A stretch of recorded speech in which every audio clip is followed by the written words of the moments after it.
Bien, sean todos bienvenidos, bienvenidas a este espacio para profundizar sobre las problemáticas centrales de nuestra América. Hoy vamos a tratar un tema clave para el país y también para la región. Eh, Adjunto al tema de la deuda externa, en Colombia encontramos un caso que podría consolidarse y podría entenderse como una gran estafa, y son los bonos de agua. Vamos a mirar cómo el gobierno, a través de esta figura, terminó desfalcando a los municipios más empobrecidos y más necesitados de el acceso a este recurso preciado, el agua. En una sesión anterior en el podcast que vamos a dejar anclado a la descripción de este programa, van a encontrar un antecedente y es una explicación y un camino recorrido sobre la deuda externa y los mecanismos para hacerle frente, sobre todo países como Colombia y otros países que han tenido problemas sociales muy profundos y que la deuda los ha asfixiado. Bien, entonces vamos a adentrarnos en un caso específico que nos puede activar una de las herramientas para hacer frente a la deuda, que es la declaración de la deuda odiosa, y vamos a tratar de comprender un poco mejor este caso. Y para ello agradecemos que nos haya aceptado la invitación a Andrés Arellano. Él es columnista de La Otra República y es experto en gobierno y relaciones internacionales de la Universidad Externado de Colombia. Andrés, muchas gracias por aceptar la invitación y bienvenido. No, Alfonso, muchas gracias a ti por invitarme y qué bueno encontrar esos espacios donde estos temas tan controversiales se permiten hablar con total claridad, con total franqueza, porque no es el caso. Realmente son restringidos, entonces les agradezco mucho, nos abran sus micrófonos a esta causa y esta iniciativa. Bien, Andrés, incluso pues tenemos unos medios hegemónicos que no hacen bulla, por decirlo de alguna manera, no profundizan sobre estos temas que son esenciales, comprenderlos y como sociedad tomar partido. Iniciemos haciendo el contexto, Andrés, te propongo de qué son los bonos del agua y por qué podemos considerarlos una gran estafa. Bueno, digamos que para muchos autores, y déjame empezar con este paréntesis, deuda pública es sinónimo de estafa, ¿no? Realmente es un mecanismo de robo hacia las ciudadanías, como dice Alejandro Olmos Gaona, que es un gran investigador argentino, perfectamente ejecutado. Realmente, en este momento, tú y yo, a través de nuestros impuestos, pagamos una deuda pública que no sabemos quién la pidió, para qué la pidió y en qué se gastó. A Colombia debe en total 800 billones de pesos y te puedo apostar que el 90% de la gente no sabe en qué tomamos ese dinero. Este año pagamos 20 billones de pesos, el otro año pagamos 85 billones de pesos y realmente no sabemos ni por qué ni para qué. Es nuestro gasto de rubro más importante. Por lo tanto, los bonos agua vienen a materializar esa idea de que la deuda pública realmente pues es una estafa, ¿no? Porque es tomada generalmente en beneficio pues de figuras públicas, acreedores corruptos y no de los pueblos. Los bonos agua fue un mecanismo que se inventó el uribismo a través de Alberto Carrasquilla para apropiarse, adueñarse de las transferencias de los municipios en Colombia. Pero entonces, se supone que los bonos son de Carrasquilla como ministro de Hacienda, pero estás insinuando o dices que es directamente de Uribe, el expresidente Uribe. Sí, porque, a ver, los bonos nacen en una estrategia que es casi imposible creer que no fue diseñada. En el 99, Colombia entra en una recesión, que todos lo recordamos. Pastrana toma un crédito con el FMI multimillonario, creo que son 5.000 millones de dólares, y el FMI le exige que disminuya las transferencias a los municipios para que ese dinero que se ahorre vaya al pago de esa deuda, ¿no? Por lo que decíamos al principio, mucha gente dice que deuda externa es igual a estafa. Carrasquilla llega en ese momento y se da cuenta que las transferencias a los municipios que le gira el gobierno nacional, él las puede disminuir aún más, las puede empequeñecer más. Lo que él hace, lo que él agrega en los cambios de la ley que vienen desde el Plan Nacional de Desarrollo del segundo gobierno Uribe, es, aparte de disminuirle los recursos de las transferencias a los municipios, incrementarle las obligaciones. ¿Sí? Entonces, las transferencias en Colombia constitucionalmente tenían 3 rubros. salud, educación y subsidios, básicamente para los estados 1, 2 y 3. Carrasquilla les dice a ellos, imagínate que tú eres un alcalde, Alfonso, yo te digo, bueno, usted tiene que responderme por esas 3 cosas con las transferencias que yo le mando, pero ahora le voy a quitar plata y además me tiene que responder por el acueducto. Esa es la estrategia que él hace. Evidentemente, los alcaldes, y hay un profesor que se llama Bersalión Gómez, que en 2006 escribió un artículo que es muy importante, porque él dice lo que está generando Carrasquilla y el gobierno Uribe es incrementando la necesidad de crédito de los municipios, porque esos mandatos son constitucionales, ellos están obligados a satisfacerlos. Por lo tanto, ellos van a tener que buscar plata de donde sea para poder cumplir con ese mandato. Y Carrasquilla renuncia al Ministerio de Hacienda, ya después de haber presentado los actos legislativos que van a modificar la Constitución, monta 2 empresas, una en Colombia y otra en Panamá, y a través de unos empresarios, unos inversionistas, consigue 440.000 millones de pesos que va y le presta a los municipios para que suplan esa necesidad que él les creó. Yo digo que es Uribe por varias razones. Primero, los decretos que se firman para que este negocio pueda existir, los cambios legales tienen que tener la firma de Uribe. Los cambios en la ley los hace el Congreso. Carrasquilla no tenía el poder para hacer esas maniobras y la persona que sí tenía el poder para hacerlo era Álvaro Uribe Vélez, que era su Congreso y era su gobierno.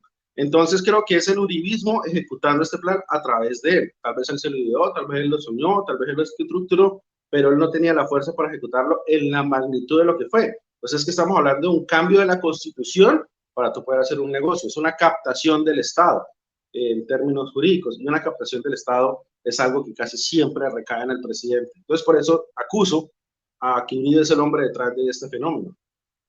Bien, entonces estamos, a ver, si logro hilar, porque esto es muy preocupante. Tenemos un Estado en cabeza de, o administrado en su momento por Álvaro Uribe Vélez, que genera unas modificaciones constitucionales a través de su Congreso. Congreso, recordemos todo el episodio de la parapolítica y la cantidad de congresistas allí articulados, o sea, facilitar los trámites de ley. Entonces, un cambio constitucional, un cambio en la arquitectura normativa del país para quitarle recursos a los municipios. Por otra parte, ponerle mayores obligaciones, y estamos hablando de un tema esencial, ¿no? El tema del agua. Y le quita recursos esenciales, le pone mayores obligaciones, y después el señor ministro se retira.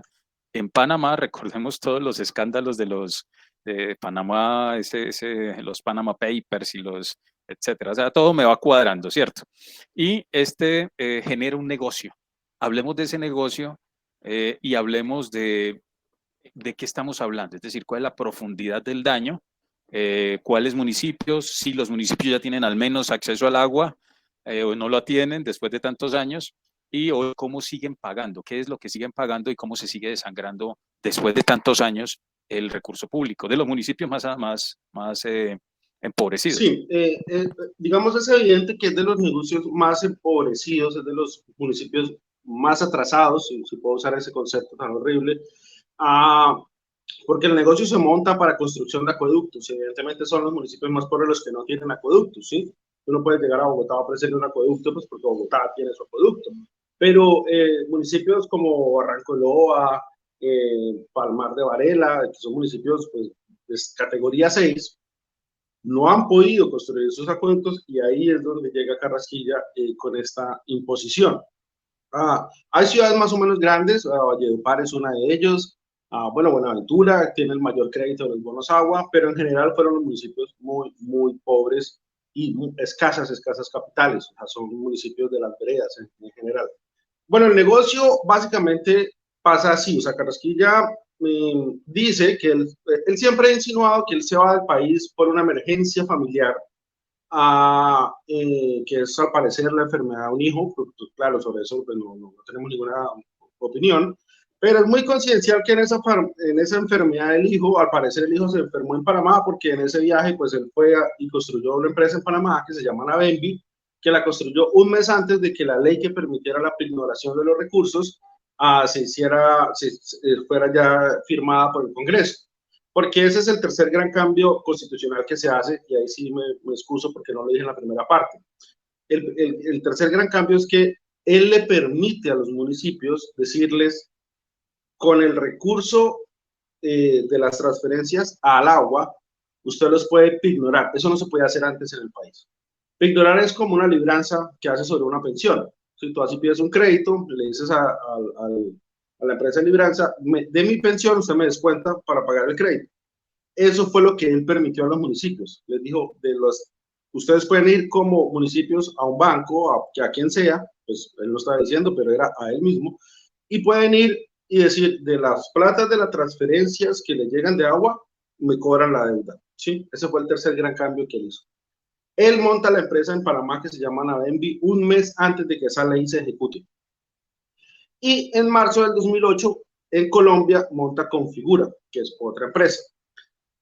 Con esa empresa Configura, él monta un patrimonio autónomo con Alianza Fiduciaria y con GFI, que es un grupo que se llama Grupo de Financiera e Infraestructura, que hace parte de un colombiano muy prestigioso en Estados Unidos que se llama Christian Murle. Ese patrimonio, incumpliendo todas las normas de derecho financiero sobre fiducias, emite unos bonos, los vende en Estados Unidos, al parecer en Estados Unidos, ya digo porque al parecer, los llevan a Panamá, de Panamá los traen a Colombia, y ese recurso es el que a través de Configura Carrasquilla lleva a los municipios y los presta ignorándoselos a las transferencias para los acueductos. Ese es el negocio que él hace. Son 440.000 millones de pesos que él logra prestar a los municipios a unas tasas de interés exageradamente caras, descomunalmente caras, y con unas condiciones absolutamente criticables, que incumplen todos los requisitos de contratación pública en el país, incluido la imposibilidad de prepagar. Entonces era un crédito que tenía que cumplir con las cuotas sí o sí. Así los municipios encontraran una mina de litio en su territorio, no podían prepagar ese crédito, tenían que pagarlo hasta el final pues, del periodo, ¿sí? Eso lleva a la debacle de los municipios que tienen hoy, que no tienen acueducto y tienen toda la plata del agua empeñada. La ironía de los bonos agua es que eso es la razón por la que hoy los municipios no tienen agua. Si quieres profundizamos sobre eso, pero ese es el resultado de todo este ejercicio, que los bonos agua impiden que los municipios hoy puedan tener acueductos y agua potable. Esa es la realidad.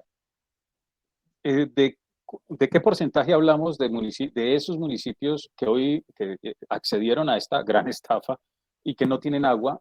Y estamos hablando de que eso sucedió en plena pandemia. Es decir, el asunto se nos complejiza aún más, ¿no? Claro, digamos,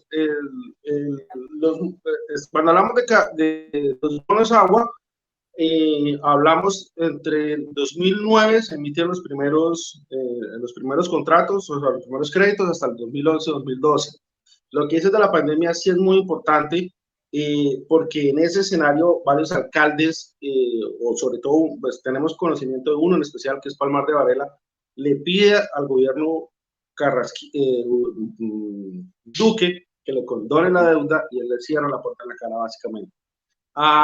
Yo te puedo decir que la Contraloría emitió un informe en el 2018 más o menos, en donde decía que más del 80% de los municipios no hay nada. O sea, no hay una piedra comprada con esos créditos para acueducto. El sistema del agua sigue exactamente igual que antes de Carrasquilla. De hecho, sale peor, porque ahora no tienen plata, porque toda la plata se va para la deuda. En el 2014, el Ministerio de Vivienda hace, de Luis Felipe Nao, pues no de nuestros sagrados, pero él era el ministro, hace un estudio sobre los bonos agua y emite un concepto. Dice, esto es un fracaso absoluto. Y los bonos agua en el tema de agua es un absoluto fracaso para los municipios. Es una estafa que lo único que sirve es para que el uribismo, o pues en su momento el uribismo, porque hoy es un bono, está en fin de ter, pero luego lo hablamos, se hayan apropiado de las transferencias de los municipios, que ese fue el negocio en el fondo. Cómo el uribismo se adueñaba, privatizaba las transferencias, básicamente. Sí, referenciaba lo de la pandemia por lo que estás diciendo y además por la necesidad también de todo lo que implicaba pues claro, el tema de salud y todo lo que implica el tema claro, de vivir medianamente bien en estos municipios. Bien, entonces estamos diciendo que aún hoy, los municipios siguen pagando y no hay procesos judiciales en camino. absolutamente nada. En absoluto. La actitud de los municipios es un poco, desde mi punto de vista, muy acorde, ¿no?, a lo que Marx llamaba la falsa creencia, ¿no? La falsa ideología de que las deudas solo se puede salir de ellas pagando hasta el final. Y eso es solo una ideología, no es una realidad. Y esa es la actitud de los municipios hoy, de que ellos tienen esa deuda y lo que tienen que hacer es pagarla. Tal vez inocentes o antes de que esa deuda no se hizo para pagar, se hizo para que fuera eterna, para que fuera impagable en todo el sentido de la palabra. Hoy tendrían que pagar hasta el 2029, en el mejor de los casos. Y también hay otras razones, y es que tienen el miedo, el temor de ser sancionados y perseguidos si no realizan las acciones administrativas que deben realizar. Es decir, por todos lados, el negocio y la institucionalidad está concebida para beneficiar a los grandes y a los usurpadores. Es decir, a los que llevan el dinero. Hay una realidad con esta deuda particular, y es que es una deuda que la plata que ellos pagan, ellos nunca la tienen, o sea, ellos nunca la reciben. Es decir, de las transferencias, la plata se descuenta directamente hacia la herencia fiduciaria. O sea, ellos no reciben el dinero y lo pagan, sino que el gobierno central le gira directamente a la herencia fiduciaria los pagos de los bonos agua. Porque es que los bonos agua tienen una característica que yo sí realmente creo difícil. Está garantizado el negocio. Eso tiene una característica que es difícil de encontrar en otro lado, y es el Estado estafando a sus municipios. Eso es como un papá estafando a sus hijos, básicamente, podríamos hacer la comparación. Que uno ve qué pasa, pero o sea, es difícil de encontrar, ¿no? Eso que tú dices es muy importante, porque los bonos agua son un crédito que se hizo a la nación.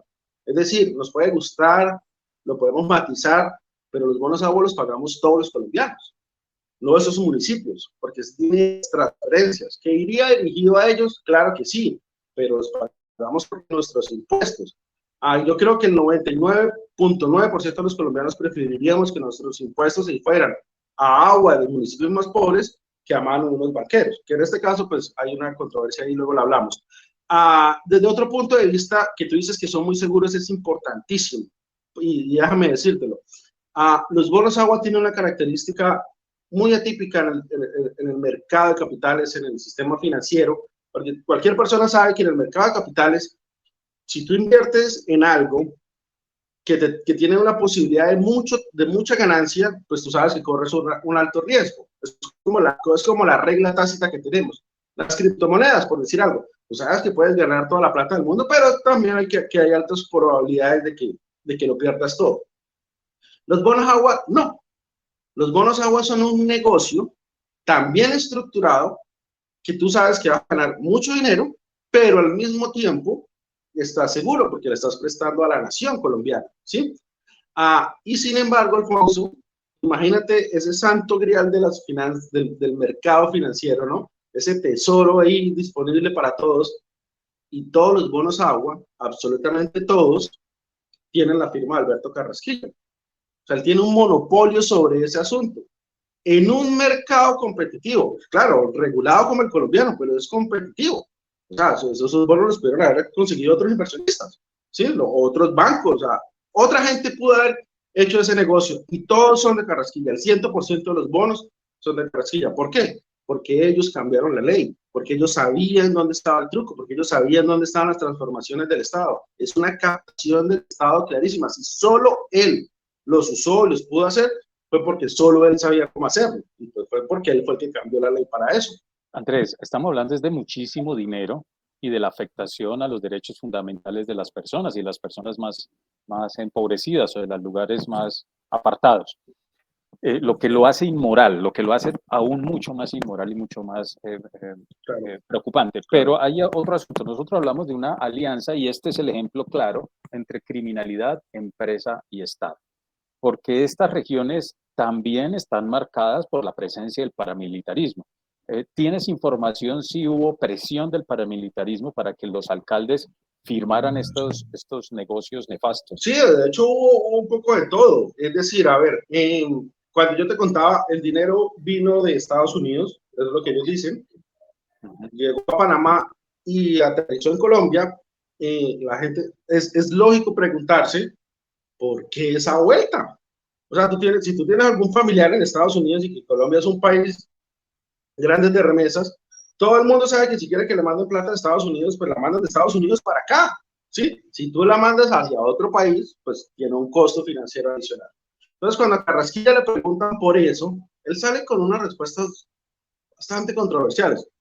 Primero él dice, porque no nos olvidemos de algo, Carrasquilla se descubre la empresa en Panamá por los Panama Papers.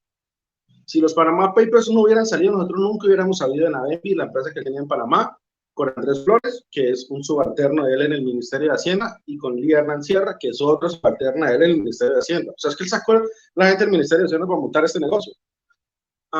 Y cuando se descubre esa empresa en los Panama Papers, él le pregunta, bueno, ¿y usted para qué montó esa empresa ya? Y él la separa de los bonos agua. Él no dice, es que esto es parte de este negocio. Él no dice eso. De hecho, Navenbi se monta en 2007 y se cierra en 2012. Se montó para los bonos agua, para nada más. Y él lo que dice es que es para cartera siniestrada, que es mentira porque nunca hizo ese negocio, aunque él sí maneja fondos buitre. Y dice también que es para manejar unas cuentas de dólares acá en Panamá, que en Colombia no se pueden manejar porque en Colombia las cuentas tienen que ser por pesos, pero eso es como si todas las empresas extranjeras de Colombia tuvieran que tener una empresa en Panamá para sus negocios acá, y pues todo el mundo sabe que eso no, pues no es así. Frente a eso, frente a esa vuelta en Panamá, el columnista Salomón Carmanovis dice, ¿no será que eso es un lavado de activos? Él hace una columna en El Espectador preguntándose eso, e incluso alguien que no es de mis aprecios, Simón Gaviria, dice algo muy poderoso, dice, es que los bonos agua es el mecanismo perfecto para lavar activos, y en eso tiene toda la razón. Sin embargo, eso siempre fue algo que quedó ahí como en, ¿no? Como en un ¿será que sí? Cuando nosotros empezamos a hablar con los alcaldes, varios alcaldes de varios lugares, nos dicen es que ese contrato, que hay algo que entender, ¿no? O sea, 117 municipios firmaron exactamente el mismo contrato. O sea, cambiaron el nombre del alcalde de la ciudad, pero el resto es el mismo contrato. Entonces, Noticias 1 sale y dice que en Santander hubo unas acusaciones muy fuertes de coimas a los concejales. Todo contrato municipal de deuda, pues es firma del alcalde con aceptación del consejo. Entonces, ellos se sabe, corrompieron o ofrecieron coimas a los concejales, y eso pues es un acto de corrupción, no hay que decirlo. Pero lo otro es que muchos alcaldes de varios municipios nos decían, es que eso venía eso mejor dicho, eso venía con mandado de los paramilitares, prácticamente a firmar. Entonces, si tú coges si tú coges un mapa de Colombia, el paramilitarismo y un mapa de los bonos agua se compaginan bastante bien, muy bien, casi que a la perfección. Entonces, si tú coges todas las piezas del rompecabezas, dices Panamá, plata perdida, paramilitares, pues ahí hay un círculo de lavado de activos inmensamente poderoso, ¿sí? Ahí sí se cierra un círculo que explica por qué estas vueltas, por qué estos recursos, por qué estas cosas, ¿sí? Yo creo que las explicaciones de Carrasquilla, de por qué en Panamá, de por qué quedan bastante cojas. Pero si tú coges esto como una gran operación de lavado de activos, el círculo se cierra a la perfección.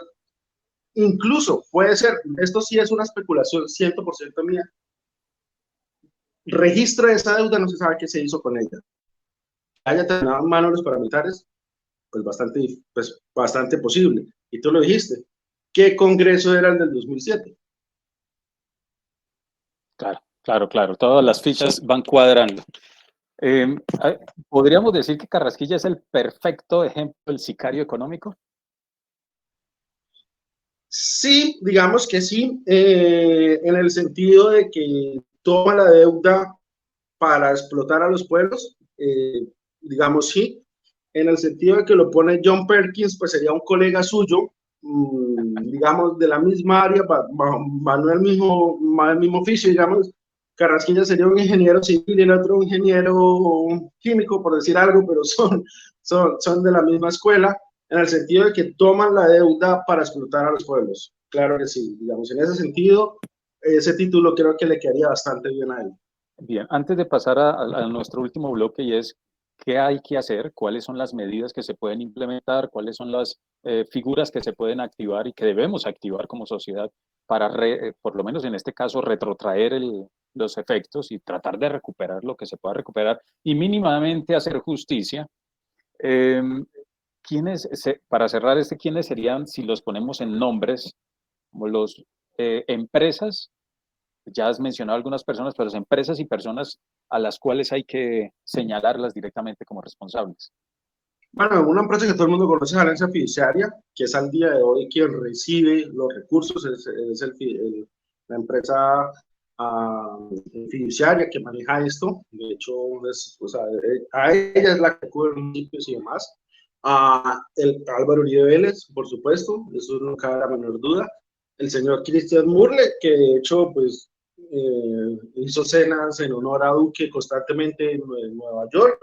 Y digamos, el líder de la causa, pues es indudablemente Alberto Carrasquilla, su socio Andrés Flores, que pasa bastante desapercibido, pero su nombre está en todos lados, es el representante legal de GFI en Colombia, que son los inversionistas, es socio de Carrasquilla en Navenvi, en Panamá, socio de Carrasquilla en Configura, y hay otros personajes que yo considero pues son importantes, pues ya son de un segundo papel. Digamos que para mí los tres nombres grandes son el señor Christian Murle, Carrasquilla, Flores, y detrás de todo esto, quien lo puede hacer real es Álvaro Uribe Vélez, porque ¿quién podía mover los paramilitares en ese año? ¿Quién podía mover el Congreso? ¿Quién podía mover la superintendencia financiera? Que eso es algo que no se nos puede olvidar. O sea, esto fue una empresa que hizo préstamos que no podía legalmente. Fue una empresa que emitió bonos incumpliendo los requisitos esenciales que se le exigen a cualquier empresario privado para emitir los bonos. Y eso fue la superintendencia financiera. Roberto Borrás era el superintendente de esa época y dijo, sí, esto está bien, cuando es una barbaridad. O sea, un caso que podríamos comparar fue lo que pasó con DMG. DMG hizo una captación masiva y ilegal de recursos y terminó en la cárcel. Bueno, estos hicieron un préstamo a través de captación y colocación, o sea, un ejercicio de intermediación financiera, y cumpliendo la regulación colombiana, también debería estar en la cárcel. Y el señor Borrás, que nadie puede considerar un ignorante o un incapaz, dijo, no, esto está totalmente bien, sí, prestan el dinero, esos requisitos que no están cumpliendo están solventados. No, así no es la ley se cumple o no se cumple, así de sencillo, no hay para interpretaciones, los requisitos esenciales del contrato son esenciales y ellos no los tenían. Por ejemplo, para emitir bonos necesitaban un banco como avalista, no lo tenían. Necesitaban hacer un establecimiento de crédito para poder captar y colocar recursos, no lo eran, y aún así pudieron hacer ese negocio. Pudieron imponer el no prepagar, cuando eso es permitido en Colombia, es lógico que no se pueda prepagar. Y ahí cierro con esto, Alfonso. Digamos que tú tienes una deuda conmigo, ¿sí? Y pasados 3 años tú te ganas el baloto y me dices, Andrés, lo voy a pagar. Yo, encantado de la vida, claro, págame porque ya elimino el riesgo de no pago, ¿no? ¿Por qué yo te diría no me prepaguen? O sea, páguenme hasta el final. La única razón para la que yo diga no me prepagues es porque yo sé que tú vas a ser rico de aquí a 20 años, ¿sí? ¿Quién en Colombia cree que los municipios categoría 6 van a ser ricos de aquí a 20 años? Nadie. ¿Por qué digo esto? Porque ellos no le estaban prestando plata a los municipios, le estaban prestando plata al Estado colombiano. Ellos sabían que ahí era de donde venía el origen de los negocios. Los municipios y el agua fueron una excusa para robarse las transferencias del gobierno nacional. Muy preocupante. ¿Cuáles son las alternativas? Para que ya miremos esas figuras que estás moviendo, que estás posicionando, ¿cuáles alternativas nos quedan para hacer frente a esta problemática y tratar de hacer justicia, mínima justicia? Pues digamos que aquí se han probado cosas, ¿no? Y yo he llegado a la conclusión que por las características que aquí hemos mencionado, que aquí hemos resumido en este programa, esto se le aplica completamente la doctrina de la deuda odiosa, que es una doctrina internacional que, por ejemplo, en el 2007, de manera demasiado exitosa, yo siempre lo menciono porque realmente admiro al presidente Correa por muchas cosas, pero por ese en especial lo considero un ídolo, una figura que debe ser histórica para América Latina, al nivel de Bolívar, de los grandes nombres de nuestra historia, en el sentido de que él llega a su país y se encuentra con una deuda muy parecida a los bonos agua, pero es su deuda externa. unos pagos descomunales, unos acuerdos inadmisibles. Si nos da el tiempo hablamos sobre eso. Si él dice, ok, voy a auditarla, que es lo que hace cualquier gerente medianamente responsable. Si tú llegas, si mañana te ponen de presidente de Coca-Cola y es que tu rumbo principal es la deuda, tú dices, bueno, ¿en qué hemos tomado esta deuda? Quiero saber. Y si te das cuenta que esa deuda se tomó para robarse la empresa, pues tomas acciones sobre eso. Eso es lo que hace Correa. Entonces audita la deuda, se da cuenta que a través de la deuda se han robado el país y dice, la declaro por estas razones que aquí explico, que son más o menos como las que nosotros hemos explicado sobre los bonos, dice, la declaro ilegal, ilegítima y odiosa. No la pago más. Entramos en default por esta razón. ¿Sabes cuántas acciones judiciales hubo en contra de Correa por esa declaración? 0. En todo el mundo. De todos sus acreedores. Es más el mito y el miedo que lo real. Claro. De hecho, se sabe que la Asociación Nacional de Bancos, que era quien manejaba la fiducia de la deuda externa ecuatoriana, amenazó con hacer una acción judicial y demás. Hubo una llamada del Ministerio de Finanzas y de la asociación, y en esa llamada la asociación se comprometió a no tomar ninguna acción judicial. Al día de hoy queda la historia escrito que Ecuador no recibió ninguna acción judicial en contra por ese default. Que como ellos dicen, es un default responsable, y en eso les doy toda la razón. O sea, un default es decir a lo Argentina en el 2002, no pago, ya me quedé sin plata, pues es una opción y ha pasado. Pero otra es tomar tu deuda, analizarla, estudiarla y demostrarle a la gente, aquí nos están robando, aquí nos están estafando, por esta razón no pago más. Es muy diferente, ¿sí? No ha sido el único caso, son muchos, pero el de él es el emblemático. Yo propongo que los alcaldes de Colombia tomen esa iniciativa. He hablado con ellos, he hablado con muchos de ellos. Yo entiendo que les quede difícil entenderlo, yo entiendo que les dé miedo aceptarlo, pero es una opción demasiado real. Con una característica muy especial en Colombia, porque digamos así como en Colombia pasan cosas que solo pasan en ningún lado, pues las soluciones son únicas a Colombia. Y es que en el 2014 estos bonos empiezan a tener un comportamiento ya bastante complicado. Los municipios empiezan a ver un caos, se dan cuenta que el dinero ya no les alcanza. Habían cláusulas que decían que si no les alcanzaba el dinero, la transferencia tenían que tomar de otros lados. Entonces empiezan a dificultar la vaina y los poseedores de bonos se empiezan a asustar. Los que tienen los bonos se empiezan a asustar. Entre ellos, los fondos privados de pensiones, para darle tranquilidad a la gente que dice que nuestros fondos privados de pensiones son muy inteligentes en el manejo de los recursos. Y una empresa que aquí todos conocemos, que también se habló mucho de activos, que era Interbolsa.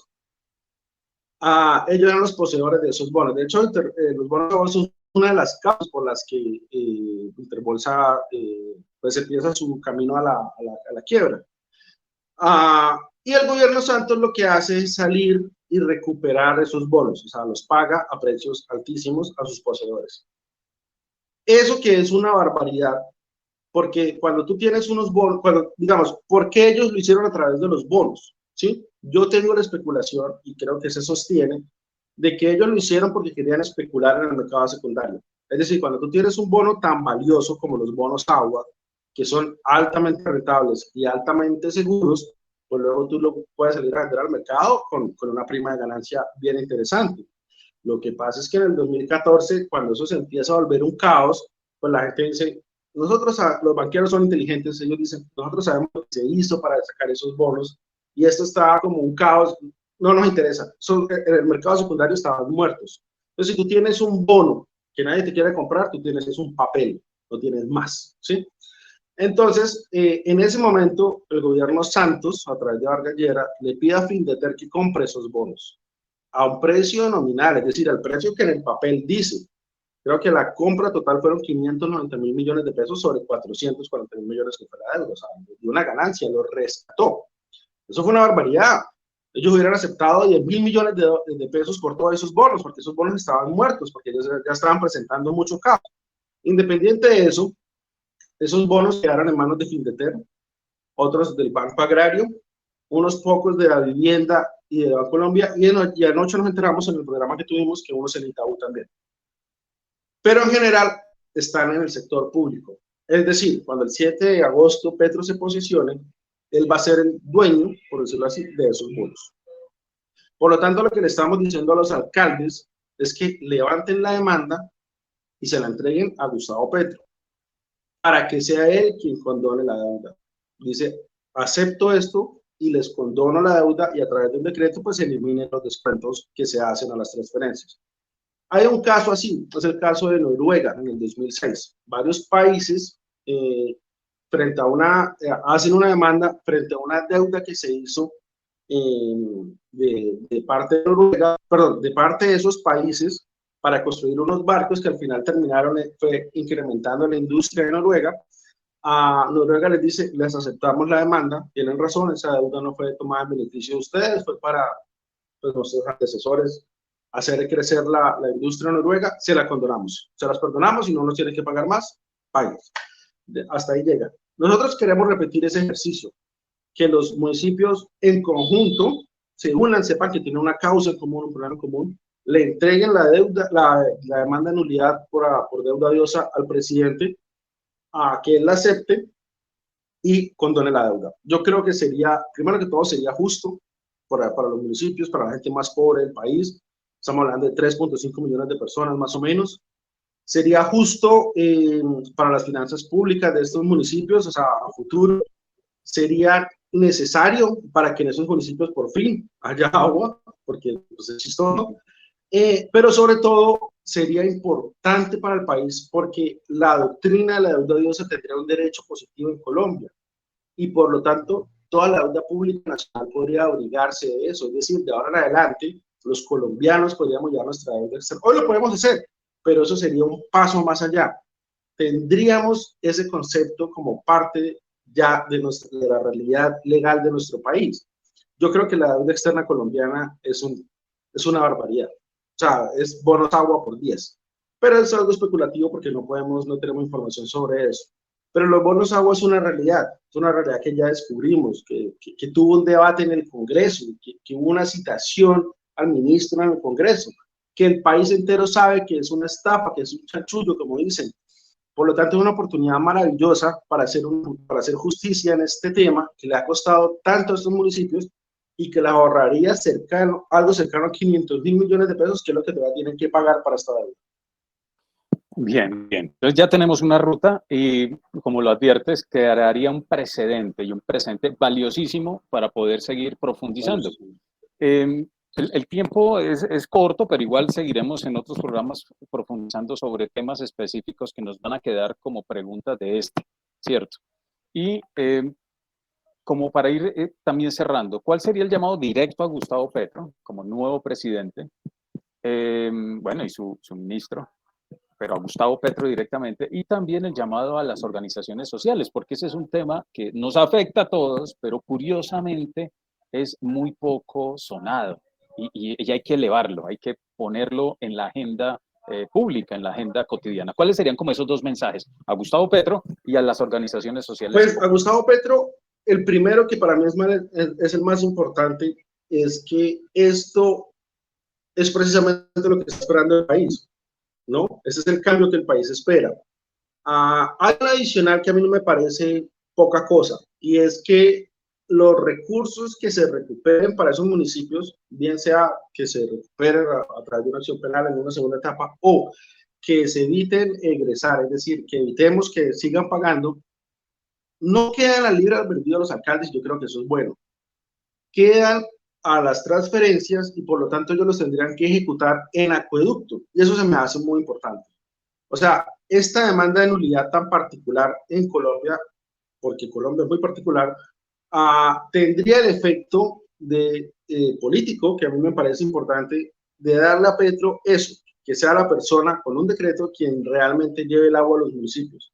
Porque este dinero no quedaría para el libre uso de los alcaldes, este dinero entraría por las transferencias y sería destinado al agua potable, o sea, ellos tendrían que invertirlo en agua potable. No quiero decir con esto que no podrían cometer actos de corrupción ni nada por el estilo, pero en el papel en el principio quedaría distribuido para eso y se me hace un acto de justicia hermoso, no solo porque se evita la transgresión que son estos descuentos, sino que por fin estos municipios van a poder recibir, pues van a recibir el agua que, o sea, Dios mío, que eso ya se desarrolla sin agua, ¿no? Sin agua potable, o sea, es una realidad y pues Petro es uno de los principales defensores de ese principio. Sin agua no hay vida, ha dicho él miles de veces.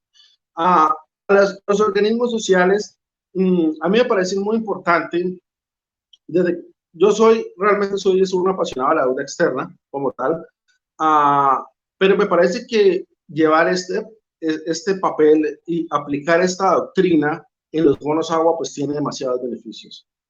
Primero, creo que el pueblo se puede poner fácilmente de nuestra parte. No creas, a mí hay juristas que me han escrito desde que arrancó todo esto, diciéndome, sí, nosotros somos juristas, pero eso que hizo Carrasquilla ya fue el colmo. O sea, ahí sí ya no, o sea, no hay defensa posible. ¿Verdad? Yo creo que solo Carrasquilla, la familia y sus amigos defienden este negocio hoy en día. Pero los países que son pobres porque son saqueados. Nosotros pagamos 85 billones de pesos el otro año. Eso es la educación de este país, eso es la salud de este país. Nosotros no tenemos plata para lo nuestro porque estamos pagando esas cantidades astronómicas de dinero que se van del país a través del mecanismo de la deuda. Por lo tanto, superar eso, que es difícil. O sea, esto es una lucha política de David contra Goliat, pero tenemos un arma secreta que es la deuda odiosa y es muy poderosa. Donde nosotros nos apropiamos de este concepto, donde nos apropiamos de esta idea, donde la llevemos a realidad, es una transformación política de un tamaño descomunal. De hecho, hay un memorando del Bank of America que se filtró que decía, ojo con el concepto de la deuda odiosa, porque si empieza a aplicar, nosotros dejamos de cobrar. Básicamente decía eso en el Bank of America. Chomsky cita a Karen Liseiker en el 2001 en El Mundo y dice, Karen Liseiker, que era una alta ejecutiva del FMI, dice él, al parecer, eso se lo dijo ella a él, pero dice, si en el mundo se aplicara el concepto de la deuda odiosa, toda la deuda del tercer mundo desaparecería. Eso lo dice ella y eso lo dice Chomsky. Por lo tanto, la invitación a la sociedad en general es que tomemos este caso simple y llanamente porque toda la falta de recursos que sentimos los colombianos, desde lo público, el estado pobre y raquítico que tenemos, que no tiene para salud, que no tiene para educación, que no tiene para vías, que no tiene para lo básico, es porque nuestra plata se va hacia los bancos internacionales a través del pago de la deuda. Toma tú 85 billones de pesos y mételo en inversión social al año, fuera una vez en la vida, fuera al año, y dime si no tenemos otro país. Bien, acciones tenemos, justicia, hay que aplicar, movernos y transformar esta realidad de saqueo para vivir sabroso.